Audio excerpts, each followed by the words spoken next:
रखी जाएगी और शाम को फिर 5 सिंधिया छतरी पर उनका राजसी परंपरा के अनुसार ही अंतिम संस्कार किया जाएगा। जो परंपरा होती है, जो विधि विधान है, उसके हिसाब से ही अंतिम संस्कार उनका किया जाएगा। 3 राज्यों के मुख्यमंत्री और साथ ही प्रदेश के कई मंत्री नेता अंतिम संस्कार में शामिल होंगे। खुद मुख्यमंत्री डॉक्टर मोहन यादव, छत्तीसगढ़ के सीएम विष्णुदेव साय भी और साथ ही राजस्थान के सीएम भजनलाल शर्मा भी मौजूद रहने वाले हैं।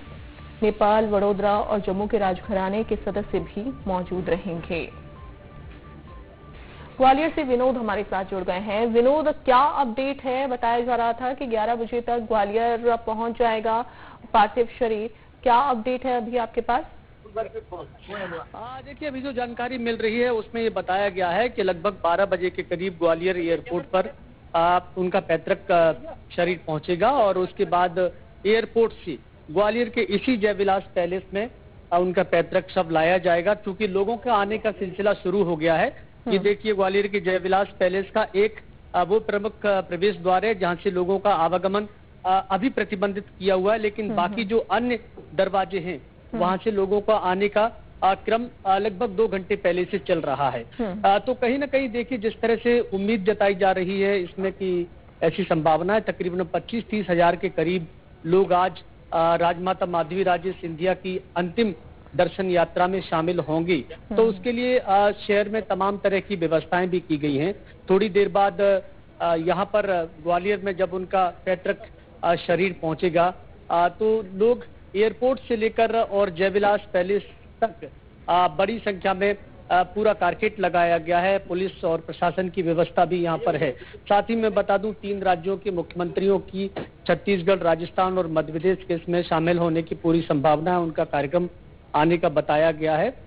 जो उनका अंतिम संस्कार होगा उसमें वो शामिल रहेंगे और तमाम राजघराने देश भर के जो सिंधिया परिवार से जुड़े हुए हैं वो लोग भी यहाँ पर आएंगे।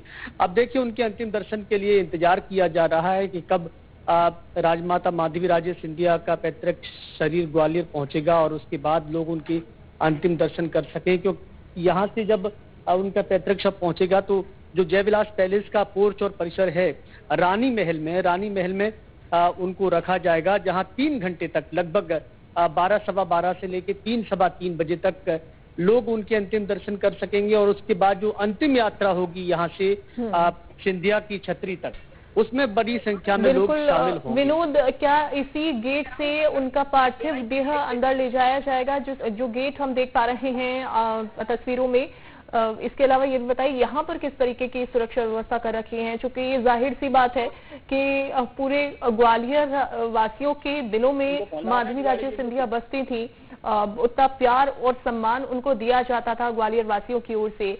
तो यहाँ पर क्या नहीं पहुंची, यहाँ पर भीड़ जमा ना हो उसके लिए क्या इंतजाम किए गए हैं? देखिए, भीड़ का तो आने का सिलसिला शुरू हो गया है, लेकिन यहाँ तक भीड़ नहीं आ पाई है क्योंकि यहाँ आने तक लगभग 5 से 6 जगह पर बैरिकेडिंग की गई है। पुलिस वाहनों को रोक रही है।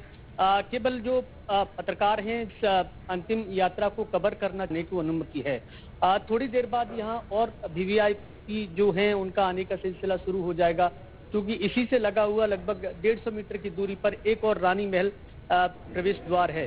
तो हो सकता है उनके जो पैतृक शरीर है वो इस रास्ते से जाए या उस रास्ते से ले जाए, निर्भर करता है कि उस समय कितनी भीड़ होती है। उसको ध्यान में रख के ये निर्णय लगभग आधा घंटा पहले लिया जाएगा।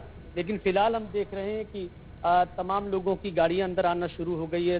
ज्योतिरादित्य सिंधिया और उनके बेटे महान आर्यमन सिंधिया और उनकी बुआ और तमाम जो उनके परिवार के सदस्य जो दूर नेपाल में भी रहते थे, दूसरे शहरों में रहते थे, वो सब साथ में ही आ रहे हैं और एक साथ ही विमान से वो यहाँ लैंड करेंगे और उसके बाद सीधे जयविलास पैलेस पहुंचेंगे। ठीक है विनोद, आप नजर बना के रखिएगा, अपडेट हम आपसे लेते रहेंगे। फिलहाल तो देखिए, थोड़ा सा और इंतजार करना होगा। थोड़ी देर में माधवी राजे सिंधिया का पार्थिव शरीर ग्वालियर एयरपोर्ट पर पहुंच जाएगा। थोड़ी देर में ग्वालियर एयरपोर्ट पर पहुंचेगा पार्थिव शरीर। श्रद्धांजलि देने बीजेपी नेता इमरती देवी एयरपोर्ट पहुंची हैं, तो थोड़ा सा और इंतजार करना होगा। राजमाता सिंधिया जी का निधन हुआ है, में हमें सबको बड़ी क्षति पहुंची है और ईश्वर से कामना करते हैं कि आप अपने चरणों में उन्हें जगह दे और पूरे परिवार को दुख सहने की शक्ति दे। ये मैं कहना चाहती हूँ। जाने पर हम सबको बहुत दुख है।